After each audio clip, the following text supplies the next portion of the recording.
Hallelujah. Hallelujah. Hallelujah. Hallelujah. Hallelujah. Hallelujah. Hallelujah.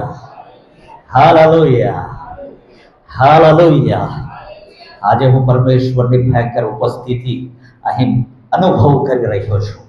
પ્રભુની હાજરીને હું અનુભવ કરી રહ્યો છું. અને આપણે બધા આ સમયે પ્રભુના ક્ષણોની અંદર છીએ, પ્રભુના સાનિધ્યની અંદર છીએ, પિતા પરમેશ્વરના સન્મુખ આપણે આજે સવારે છીએ મારા પ્રિયો. હો hallelujah. Thank you Jesus. Thank you. પવિત્ર આત્મા તમારો આભાર. પવિત્ર આત્મા તમારો આભાર. પવિત્ર આત્મા તમારો આભાર. પવિત્ર આત્મા તમારો આભાર. હો hallelujah. Thank you Jesus. Thank you Jesus. Hallelujah. જોરદાર તાળીઓની સાથે આપણે પરમેશ્વરનો મહિમા કરીએ. જોરદાર તાળીઓની સાથે પરમેશ્વરનો મહિમા કરીએ. જોરદાર તાળીઓની સાથે. હો રાલામા સખા રાલામા શે. Hallelujah. Thank you Jesus. Thank you Jesus. હું પ્રચારમાં જાઉં તેના પહેલા વચનની અંદર આપણે જે તેની પહેલા આજે પહેલી વાર કોઈ આવ્યું છે એવું કોઈ છે? ફર્સ્ટ ટાઈમ આ ચર્ચની અંદર આવ્યા હોય એવું? પહેલી જ વાર આવ્યા હોય એવું? ઓકે, એટલે તમે બધા આવતા જ રહો છો. આભાર પ્રભુનો. Hallelujah. Hallelujah. Hallelujah. Hallelujah. Hallelujah.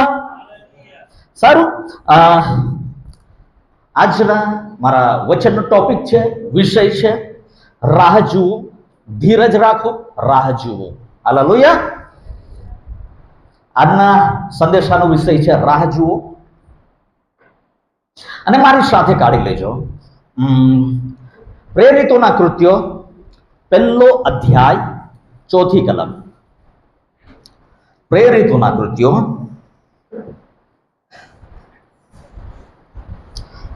1 અધ્યાય અને 4 કલમ. તેણે તેઓની સાથે ઊભા થઈને તેઓને આજ્ઞા કરી કે યરૂશલેમથી જતાના પણ બાપનું જે વચન તમે મારા મુખથી સાંભળ્યું છે તેની વાટ જોતા રહેજો. હાલેલુયા. બાપનું વચન જે તમારી પાસે આવ્યું છે તેની રાહ જોતા રહેજો, તેની વાટ જોતા રહેજો. મારું બાઇબલ કહે છે કે તેની રાહ જોતા રહેજો. વાટ જોતા રહેવું, રાહ જોતા રહેવું એક જ અર્થ થાય છે એનો. ઘણી વાર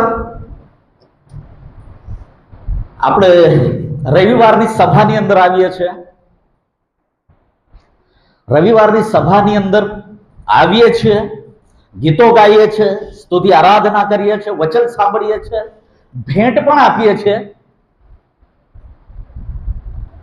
છેલ્લી પ્રાર્થના આશીર્વાદના વચનો લઈને ઘણીવાર આપણે ઘરે જતા રહીએ છીએ. ઘણીવાર એવું થાય છે કે આપણે આવીએ છીએ ખરા, પણ જેવી રીતે આવીએ છીએ તેવી જ રીતે પાછા ઘરે જતા રહીએ છીએ.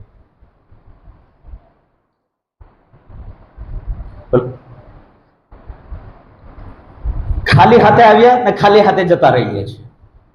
એનું એક કારણ છે મારા પ્રિયો. ઘણી વાર આપણે જે પાસ્ટર, જે પ્રભુનો સેવક વચનની સેવા કરવાનો હોય છે, આપણે પાસ્ટરને સાંભળવા માટે આવીએ છીએ. આપણે કોને સાંભળવા આવીએ છીએ? પાસ્ટરને સાંભળવા માટે આવીએ છીએ. આપણે જ્યારે આવીએ, આજે હું તમને કહું છું ભેદ, આપણે પાસ્ટરને સાંભળવા માટે નહીં આવીએ મારા પ્રિય, આપણે પ્રભુને સાંભળવાના માટે આવીએ.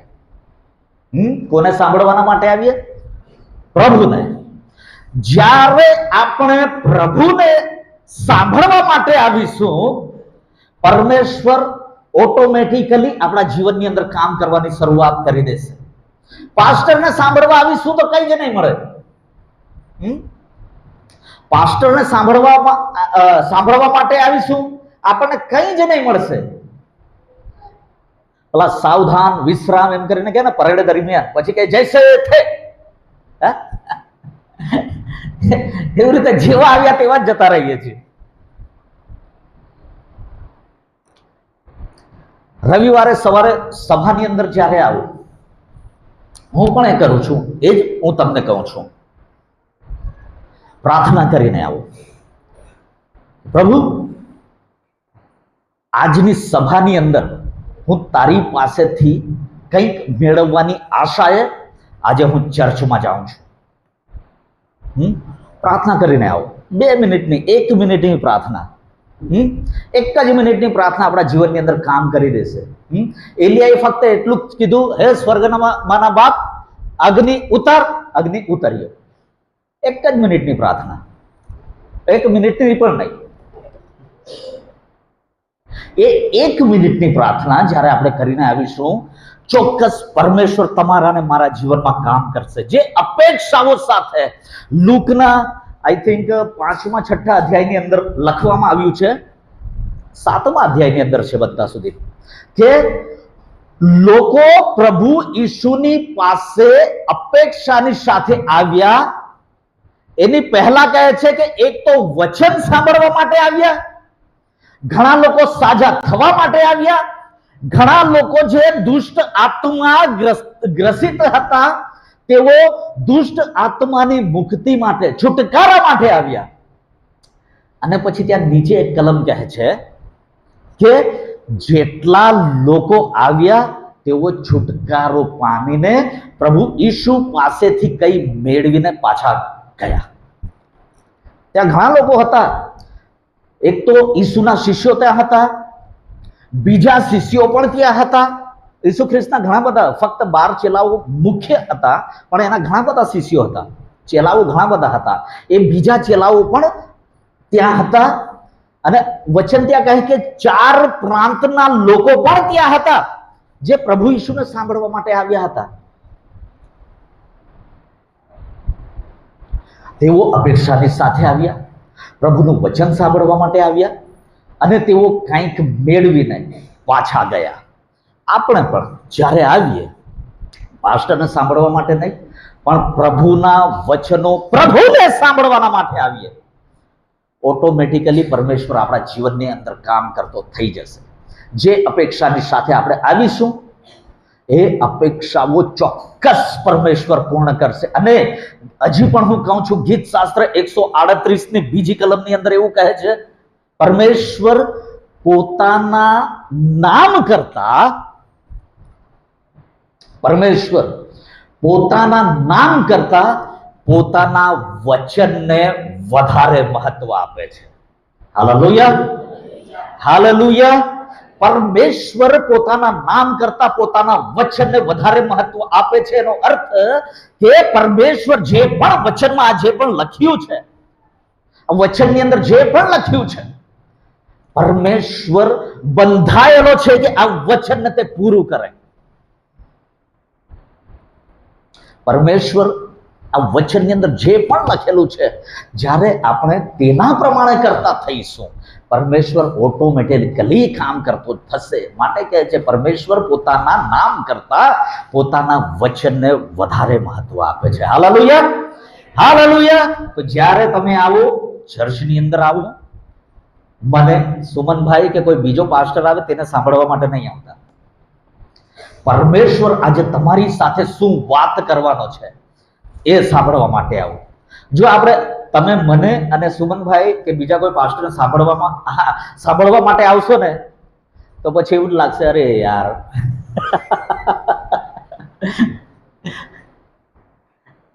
કે ખાલી ખોટો આવી ગયો, ખાલી ખોટો સમય બગાડ્યો, આ 2 કલાકમાં ખાલી ખોટા બગાડ્યા, એવું થશે. પણ આપણે પરમેશ્વરને સાંભળવા માટે આવીએ, અને પરમેશ્વરને જ્યારે આપણે સાંભળીશું, પરમેશ્વર આપણા જીવનની અંદર કામ કરશે. હાલેલુયા. મારો બેઝિક વિષય છે, મેં કીધું તેમ તમને, કે રાહ જુઓ, ધીરજ રાખો. ધીરજ રાખો. હવે એક વચન મારી સાથે કાઢી લેજો. ઉત્પત્તિ 25મો અધ્યાય, ઉત્પત્તિ 25મો અધ્યાય. આ ઉત્પત્તિની અંદર 25મા અધ્યાયથી એક કેરેક્ટરની શરૂઆત થઈ જાય છે. ઈસાક જે ઇબ્રાહિમનો છોકરો હતો, ઇબ્રાહિમનો છોકરો ઈસાક, અને ઈસાકે રેબેકા સાથે લગ્ન કર્યા. રેબેકા સાથે લગ્ન કર્યા પછી તેને રેબેકાને ગર્ભ રહ્યો અને એ ગર્ભની અંદર જોડિયા બાળકો હતા. એ ગર્ભની અંદર તેને જોડિયા બાળકો હતા. અને પરમેશ્વરે પહેલાથી જ ઇબ્રાહિમના માટે એક યોજના રાખી હતી. ઇબ્રાહિમ પછી ઈસાકના માટે એક યોજના રાખી હતી. અને હજુ ઈસાક અને રિબિકાને જ્યારે બે બાળકો આવવાના છે તેઓના માટે પણ પરમેશ્વરે કંઈક યોજના કરી. અને કેવી યોજના હતી? વાંચો મારી સાથે 23મી કલમ, 25મો અધ્યાય 23મી કલમ. માઇક્રોફોન. અને યહોવાએ તેને કહ્યું, તારા પેટમાં બે કુળ છે, તારા પેટમાં બે કુળ છે, અને તારા પેટમાંથી બે પ્રજાઓ ભિન્ન થશે, હા, અને એક પ્રજા બીજી પ્રજા કરતા બળવાન થશે, હા, અને બળો નાનાનો દાસ થશે. મોટો નાનાનો દાસ થશે. આ મોટો છોકરો હતો એસાવ અને નાનો યાકૂબ. આ યાકૂબ વિશે આપણે જોઈશું. યાકૂબના વિશે પરમેશ્વરે પહેલાથી જ એક યોજના કરી દીધી હતી. કેવી યોજના? કે જે પણ એસાવ મોટો છે અને મોટાપણાના મીન્સ કે પ્રથમ જન્મેલા બાળકને જે પણ અધિકાર મળે છે એ અધિકાર એસાવને નહીં પણ યાકૂબને મળે એવી પરમેશ્વરની પહેલાથી જ યોજના કોના માટે હતી? યાકૂબના માટે. પરમેશ્વર પહેલાથી તમારા ને મારા માટે કંઈક ને કંઈક યોજના કરે છે. પરમેશ્વર પોતાની યોજના સિવાય, આપણે પણ એની યોજના સિવાય આ જગ્યા પર બેઠા જ નથી. પરમેશ્વર તમારા ને મારા માટે પણ કંઈક ને કંઈક યોજના કરી છે. પરમેશ્વર તે સમયમાં પણ યાકૂબના માટે યોજના કરી. અને એ યોજના કેવી હતી? કે એસાવ જે મોટો દીકરો છે ઈસાકનો, તેના માટે તે જે પ્રથમ જન્મેલાનો અધિકાર એસાવને મળવો જોઈએ, એ પ્રથમ જન્મેલાનો અધિકાર કોને મળે? યાકૂબને. આ પરમેશ્વરે પહેલાથી જ નક્કી કરી દીધું હતું. અને તેની માં રિબિકાને કહી જ દીધું હતું કે તારા પેટની અંદર જે બે બાળકો છે, આ બે કુળ છે, અને તેની અંદર જે સેકન્ડ બાળક રહેશે, બીજો બાળક જે પણ બીજા બાળકનો જ્યારે જન્મ થશે, આ જન્મ થયા પછી મોટો દીકરો નાનાની સેવા કરશે. મતલબ કે નાનો પૂર્વાધિકારી બનશે. નાનાને બધા અધિકાર મળશે. નાનાના હાથમાં આખો કારભાર આવશે. પરમેશ્વરે કહી દીધું. અને આગળ જો આપણે જોઈએ, આ બાબત પરમેશ્વરે પહેલાથી જ જણાવી દીધી હતી. પણ પરમેશ્વર જ્યારે તમારી અને મારી સાથે કોઈક વાત કરે છે તો આપણે એ વાતને પૂરું થવાની રાહ જોવી જોઈએ. એ રાહ જોવી પડે. એકદમથી કઈ એટલે કઈ નહીં થઈ જાય. રાજુભાઈ જ્યારે અહીંયા હતા, એક દાખલો કાયમ જ આપતા હતા કે કોઈ છોકરા માટે માની લો કે ભવિષ્યવાણી થાય કે તું ડોક્ટર બનવાનો છે. તો એ ડોક્ટર બનવાનો એમ કરે ભવિષ્યવાણી પકડીને બેસી રહે તો નહીં થાય. જો પરમેશ્વરે એના માટે યોજના કરી છે કે આણે ડોક્ટર બનવાનું છે, તો તેના માટે તેને ડોક્ટરને ભણવું પણ એવું પડે, એને મહેનત પણ એવી કરવી પડે, રાહ જોવી પડે. આજે જ કીધું ભવિષ્યવાણી થઈ કે તું ડોક્ટર બની, પરમેશ્વર તને ડોક્ટર બનાવવાનો છે, અને તરત જ તે ડોક્ટર બની નહીં જાય. એના માટે એને ભણવું પડે. 12મા સુધી સાયન્સ લઈને ભણવું પડે, બાયોલોજી લઈને ભણવું પડે એને. પછી શું કે બધી એક્ઝામો આપવી પડે, આગળ સાયન્સ લઈને એને પછી શું કે ડિગ્રીઓ મેળવવી પડે, ઘણું બધું કરવું પડે, ત્યારે તે ડોક્ટર થાય. આ જગ્યા પર પણ યાકૂબને કંઈક ને કંઈક પરમેશ્વર કહી દીધું હતું કે તું આજે યાકૂબ નાનો છે એ પૂર્વાધિકારી બનવાનો છે. પણ ધીરે ધીરે બાળકો મોટા થયા, મોટા થયા એટલે ઈસાકની ઉંમર પણ વધતી ગઈ. જો આગળ તમે આ અધ્યાયોને આગળ વાંચતા જશો તો ત્યાં આગળ લખવામાં આવ્યું છે કે હવે ઈસાકને બરાબર દેખાતું નહીં હતું, એની આંખો નબળી પડી હતી અને તેણે હવે સાંભળજો, એસાવને પ્રેમ કરનારો હતો. કેમ પ્રેમ કરતો? કારણ કે ઈસાવ શિકારી હતો એટલે સારું સારું ખાવાનું ઈસાકને ખવડાવે. તો ઈસાકે એસાવને કીધું તું એક કામ કર, મારા માટે એક સારું ભોજન તું તૈયાર કર, અને ભોજન તૈયાર થઈ જાય પછી મારી હવે ગેરંટી નથી, હું કેટલા દિવસ જીવું તેની ગેરંટી નથી, તો તું એક કામ કર, સારો એક શિકાર પકડીને લાવ, મને ખવડાવ, એટલે હું તને આશીર્વાદ આપું.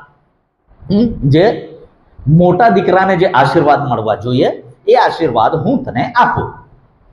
અને આ વાત કોણ સાંભળી જાય છે? રેબેકા.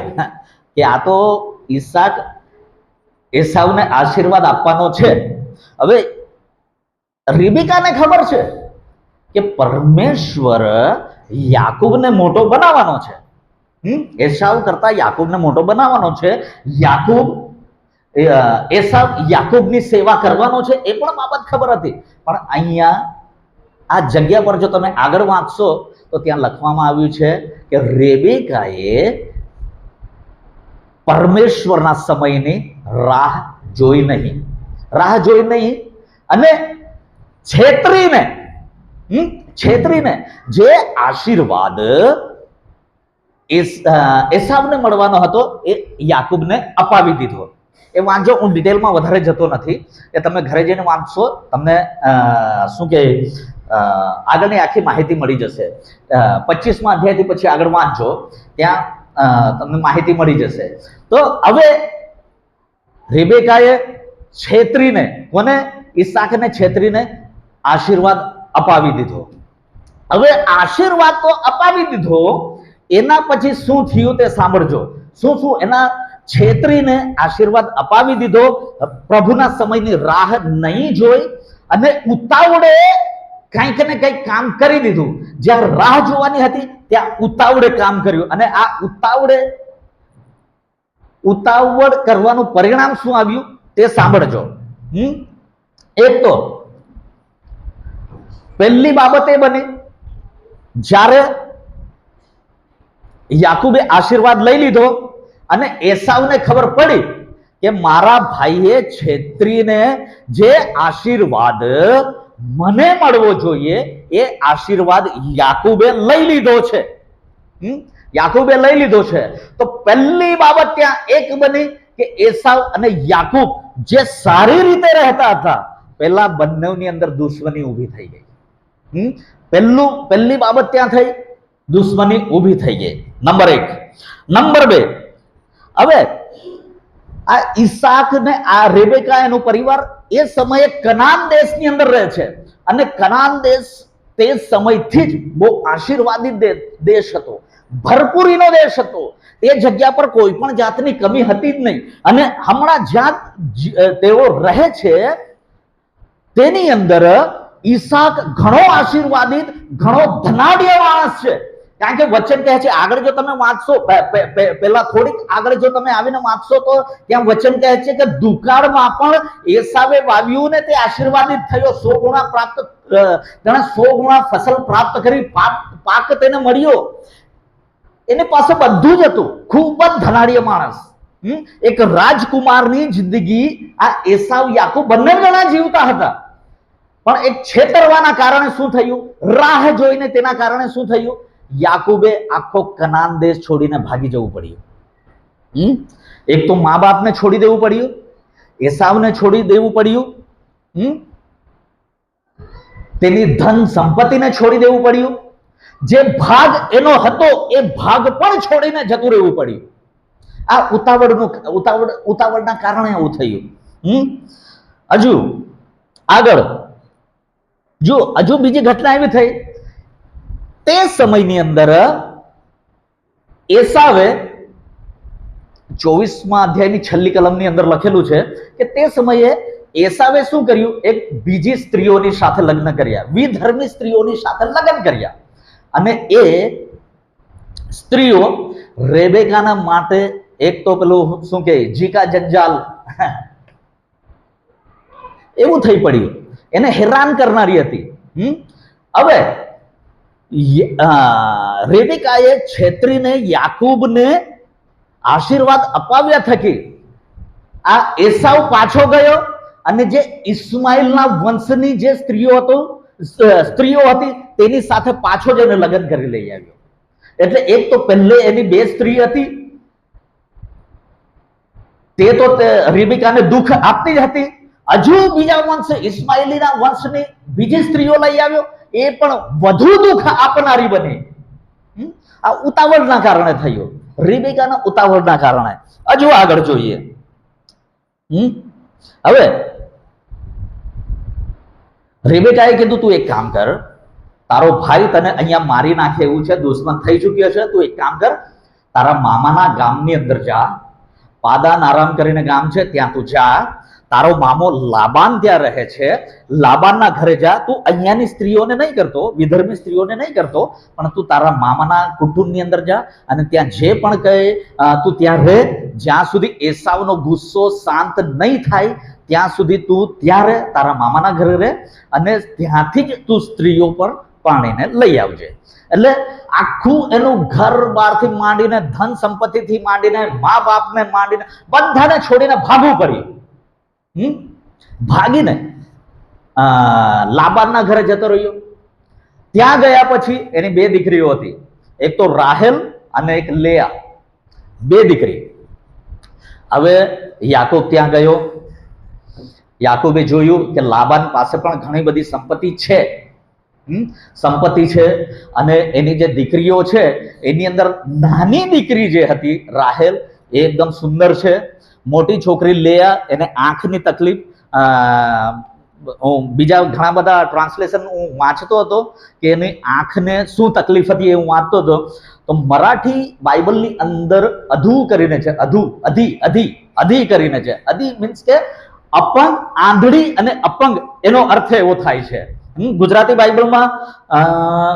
બાઇબલની અંદર પણ એ નજરે ઓછું જોતી હતી એવું ભાષાંતર છે. મરાઠી બાઇબલની અંદર સરસ છે કે આંધળી અને અપંગ એની આંખો હતી. કોની? લેયાની. એ મોટી દીકરી, નાની દીકરી રેચેલ, રાહેલ. હવે યાકૂબને રાહેલ પસંદ આવી ગઈ, તો તેણે તેના મામાને કીધું તું એક કામ કર, હું આ તારી દીકરી જે રાહેલ છે તેના માટે તારી પાસે 7 વર્ષ સુધી ગુલામી કરીશ, 7 વર્ષ તારા ઘેટા બકરા જે પણ હોય, તારું ખેતરનું કોઈ પણ કામ હોય, હું મજૂરી કરીશ, 7 વર્ષ સુધી મજૂરી કરીશ, પણ તું એક કામ કર, મને રાહેલની સાથે પરણાવી દે. લાબાને કીધું સારું છે, વાંધો નહીં, એક શું કે પગાર વગરનો એક મજૂર મળે છે તો શું વાંધો છે, એમ કરીને લાબાને હા પાડી દીધી. 7 વર્ષ સુધી યાકૂબે ગુલામગીરીની જે મહેનત કરી, ગુલામગીરી કરી લાબાનની. આ જો એક વસ્તુ ધ્યાન રાખજો, ધીરજ નહીં રાખીને તેના પરિણામ વિશે જ હું બોલી રહ્યો છું. 7 વર્ષ સુધી ગુલામી કરી, ઢોરોને ચરાવ્યા, બધું કામ કર્યું, અને જ્યારે 7 વર્ષ પૂરા થયા ત્યારે લાબાનની પાસે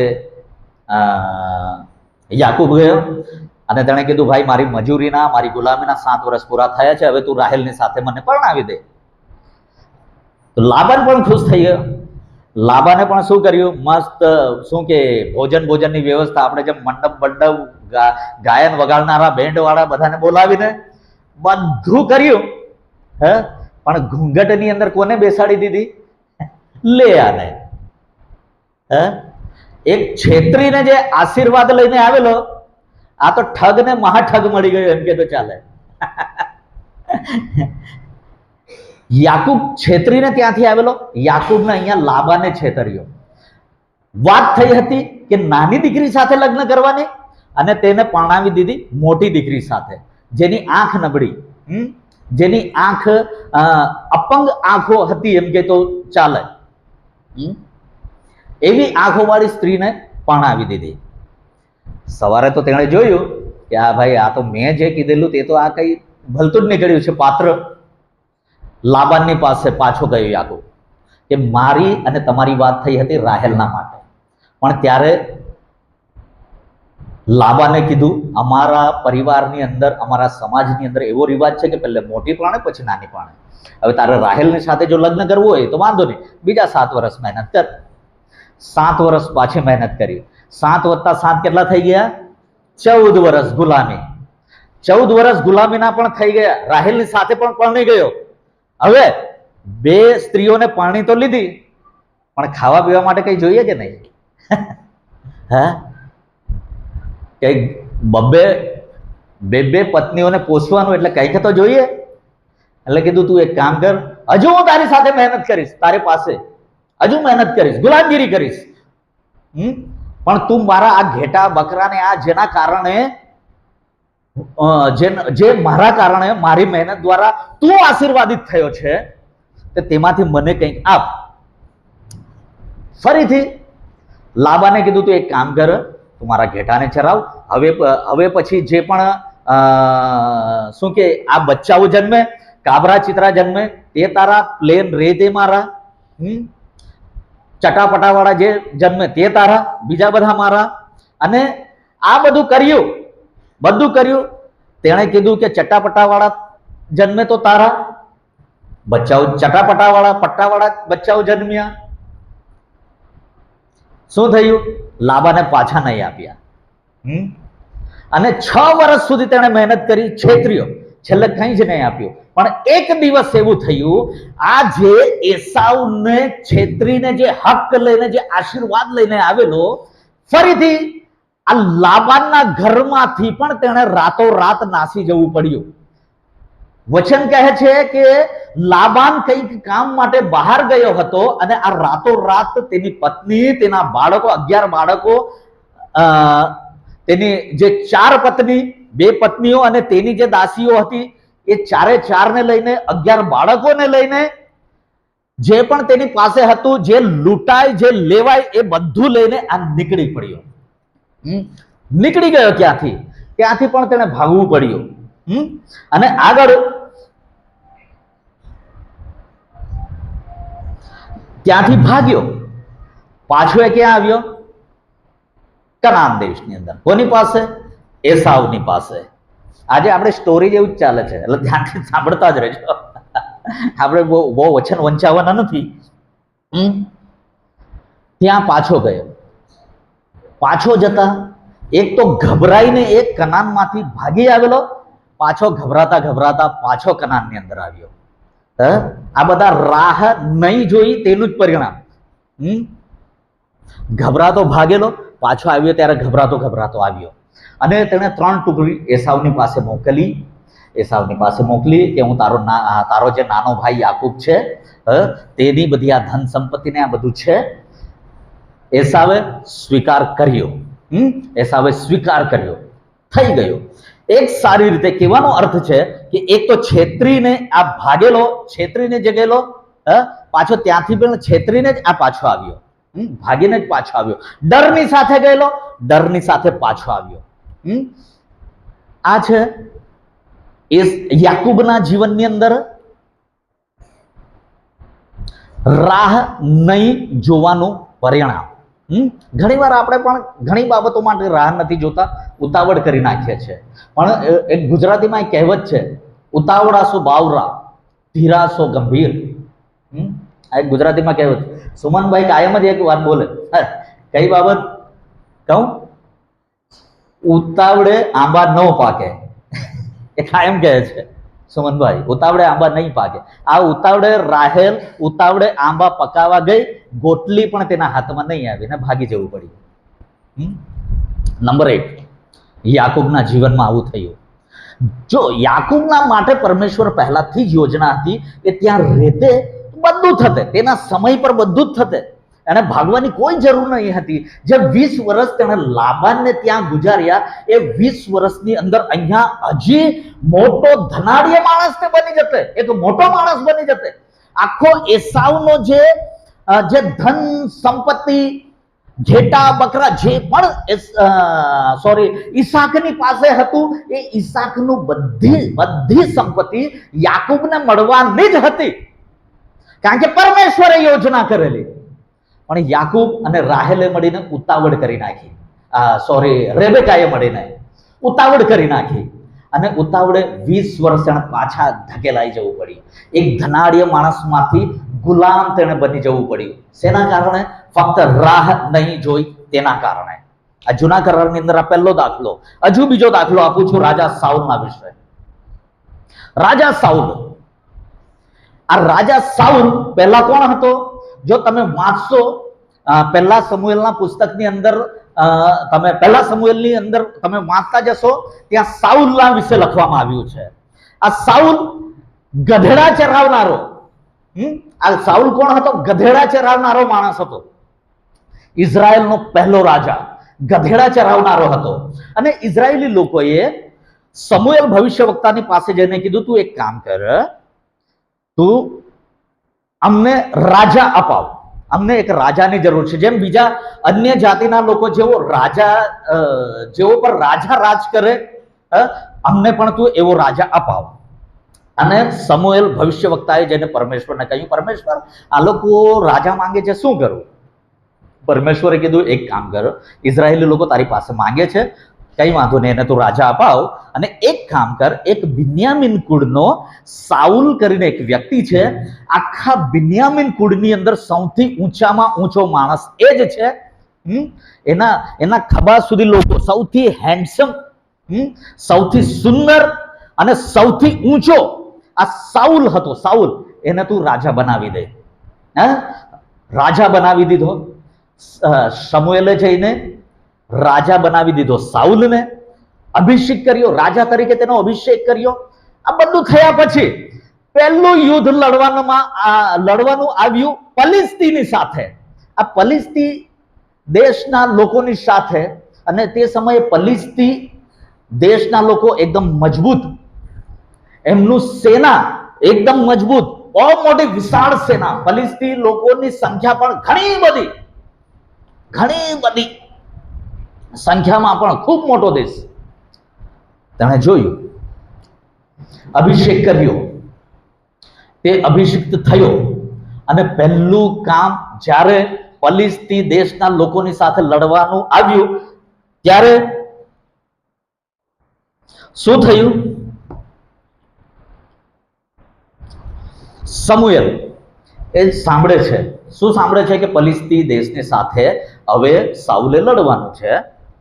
સાઉલને લડવાનું છે તો સાઉલને સંદેશો મોકલ્યો કે તું એક કામ કર, હું 7 દિવસ સુધી મારી રાહ જો, હું આવીશ, પરમેશ્વરને આપણે બલિદાન ચડાવીશું અને પછી તારે યુદ્ધની શરૂઆત કરવાની. સ્પષ્ટ ભાષાની અંદર સમુએલે સાઉલને કહ્યું. હવે 7 દિવસ થઈ ગયા. સાઉલ બધા જ બલિદાન, ઘેટા બકરાથી માંડીને, ગોધાથી માંડીને બધું ત્યાં છે. સાઉલ ત્યાં છે, લોકો ત્યાં છે, બધા લોકો ત્યાં છે. આખી સેના પણ ત્યાં છે. અને આ લોકો 7 દિવસ સુધી સમુએલની રાહ જોઈ રહ્યા છે. 7 દિવસ સુધી સમુએલ આવ્યો નહીં. એટલે આ ભાઈની ધીરજ ખૂટી ગઈ. કોની? સાઉલની ધીરજ ખૂટી. અને સાઉલે શું કર્યું? જે કામ યાજક અને ભવિષ્યવક્તા કરે એ કામ સાઉલ પોતે કરવા માટે ઉભો થઈ ગયો. આ બલિદાન કોણે ચડાવવાનું હતું? સમુએલે, ભવિષ્યવક્તાએ, યાજકે. તે સમયે યાજક બધું બલિદાન ચડાવવાનું કામ યાજક લોકો કરતા. હવે યાજકની સેવા કોણે કરી? રાજાએ. શેના કારણે? રાહ નહીં જોઈ. અને પેલું કે ને, શું કે આંખ લગી દુર્ઘટના ઘટી, એવું શું કે? નજર હટી દુર્ઘટના ઘટી. બસ, નજર હટી દુર્ઘટના ઘટી. જેવો આ બલિદાન કર્યું અને સાઉલની એન્ટ્રી થઈ, સમુએલની એન્ટ્રી થઈ. જેવું સાઉલે બલિદાન ચડાવ્યું અને સમુએલ આવીને ત્યાં ઉભો રહી ગયો, પ્રગટ થયો. અને સાઉલે કીધું કે આ કામ મારું છે, આ કામ તે કેમ કર્યું? અને તેના કારણે જો રાહ નહીં જોઈ, સમુએલની રાહ નહીં જોઈ, બલિદાન તેણે ચડાવી દીધું. એનું પરિણામ શું આવ્યું મારા પ્રિયો? હવે વાંચો વચન 1 સમુએલ 13મો અધ્યાય 13 અને 14 કલમ વાંચો. ત્યાં શું થયું? સાઉલે રાહ નહીં જોઈ અને એ રાહ નહીં જોવાનું પરિણામ અહીંયા લખવામાં આવ્યું છે. વાંચો માઇક્રોફોન. ત્યારે સમુએલે સાઉલને કહ્યું, તે મૂર્ખાઈ કરી છે. તારા દેવ યહોવાએ જે આજ્ઞા આપી, કઈ આજ્ઞા આપી હતી? કે હું એટલે પરમેશ્વર તરફથી સમુએલે કહ્યું હતું કે તું 7 દિવસ સુધી રાહ જો, હું આવીશ, બલિદાન ચડાવીશ. પણ સાઉલે રાહ નહીં જોઈને અહીંયા કહે છે કે તારા દેવ યહોવાએ તને જે કીધું હતું તે પાડ્યું નથી.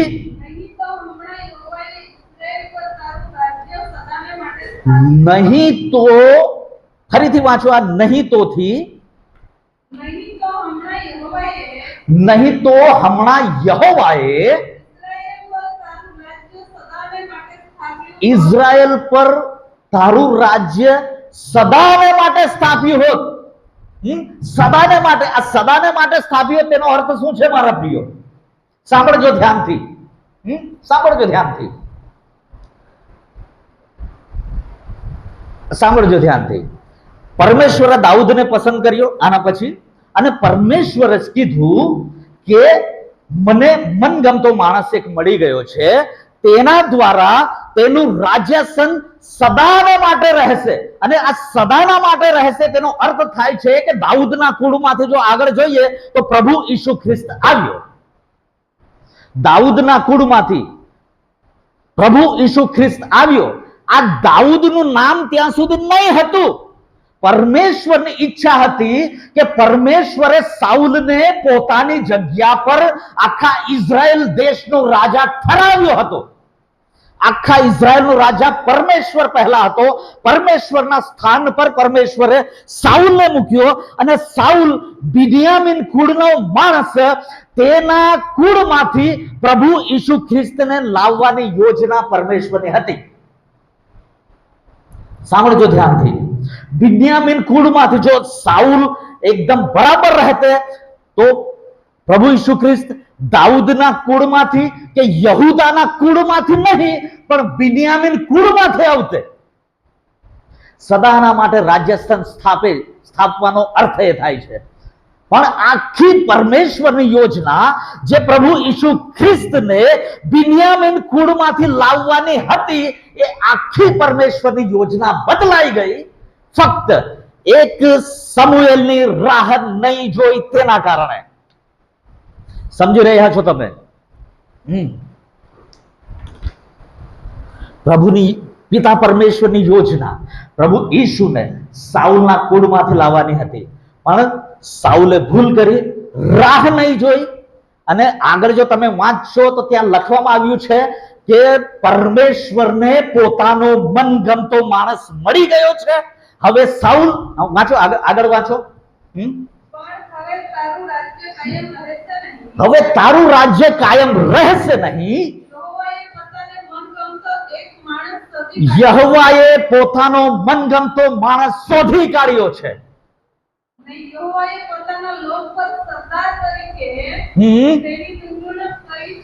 સદાના માટે તેની નિમણૂક કરી. સાઉલ રાહ જોઈતે, ફક્ત બલિદાન નહીં ચડાવતે, તો ત્યાં સુધી દાઉદને કોઈ, દાઉદ પિક્ચરમાં જ નહીં હતો.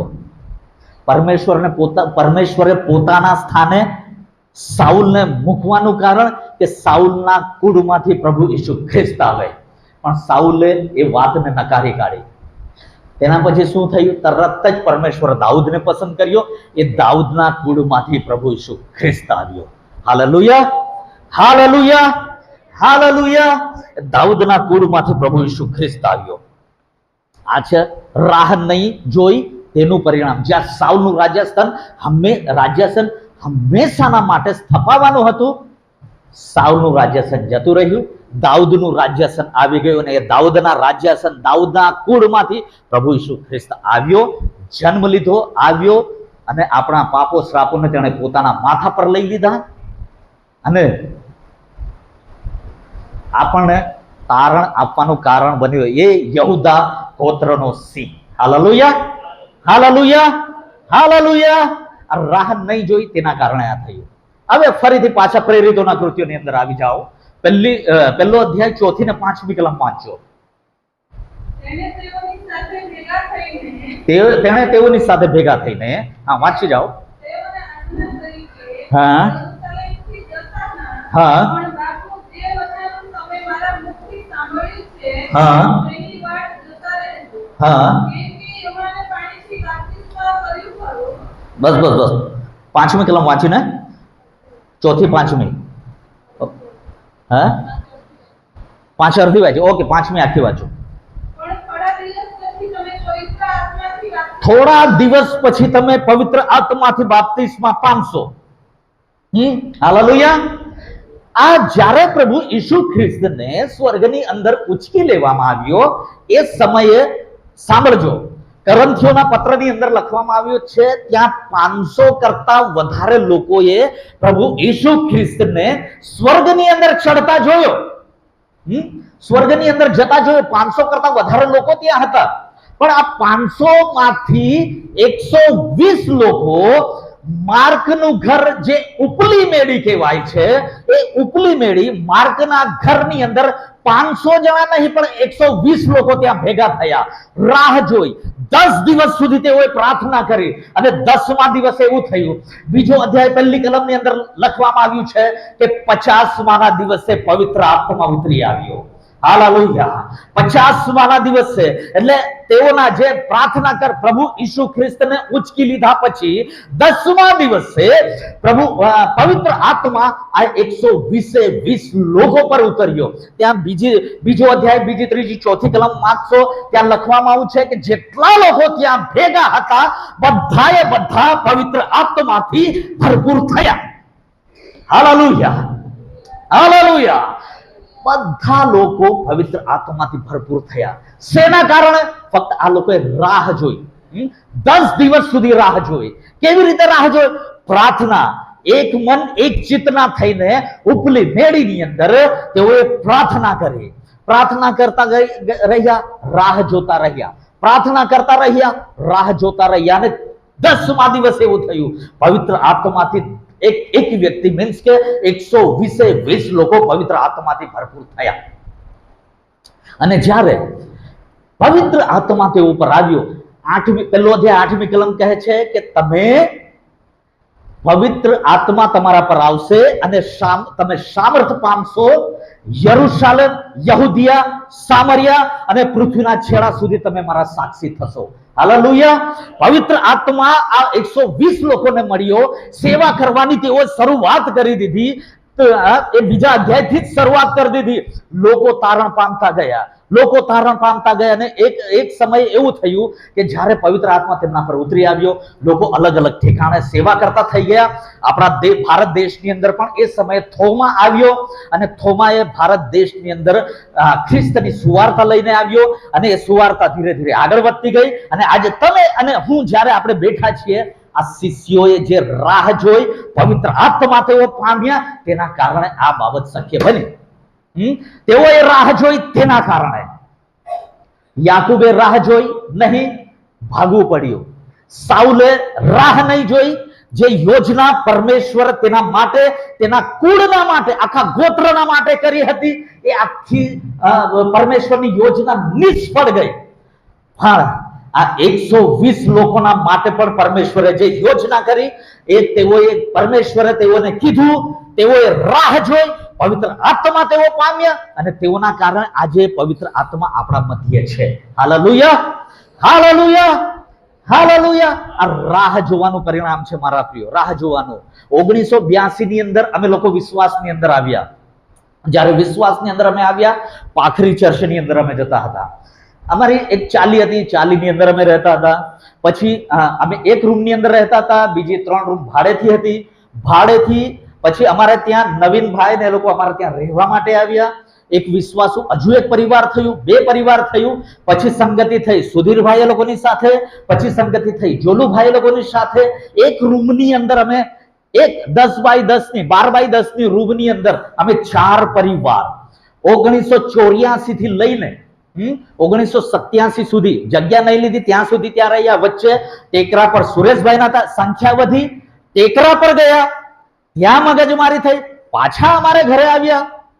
રાહ જોઈ ઘણા બધા પાસ્ટરો, ફક્ત 4 પરિવાર છે ત્યાં શું જવાનું, 4 પરિવાર છે શું જવાનું ત્યાં, 4 પરિવારને કેટલી, એક તો દાન પણ આવતું નથી, મિલ બંધ છે, દાન આવતું નથી. આ 4 પરિવાર પાસે કોણ પાસ્ટર ટકે? કોઈ નહીં. પણ આ 4 પરિવાર સ્થિરતાની સાથે પરમેશ્વરની રાહ જોતા રહ્યા. હાલેલુયા. 1987 ની અંદર સમય એ આવ્યો કે આ ચર્ચની જગ્યા ખરીદી લેવી. ચર્ચની જગ્યા 1987 ની અંદર ખરીદી. 1992 ની અંદર રાજુભાઈ આવ્યા, અને રાજુભાઈ આવ્યા તેની પહેલે આ ચર્ચનો પાયો નખાઈ ગયો હતો, ભીત ઊભી થઈ ગઈ હતી, ઉપર છત નહીં હતી, તો શું કે પેલું ગ્રીન કાર્પેટ જેવું પાથરીને કપડું ઓઢીને નીચે બેસતા હતા, પ્રાર્થના કરતા હતા. રાહ જોઈ 4 પરિવારે. આ 4 પરિવારો એક ઘર 12 બાય 10 ના રૂમમાંથી આ જગ્યા પર આવ્યા. અહીંયા પણ કોઈ સંખ્યા નહીં, પણ પરમેશ્વર રાહ જોવાનું પરિણામ આજે જોઈ રહ્યા છે આપણે. ભવન સારું બની ગયું છે, ઘણા બધા લોકો તમે બધા અહીં ભેગા છો.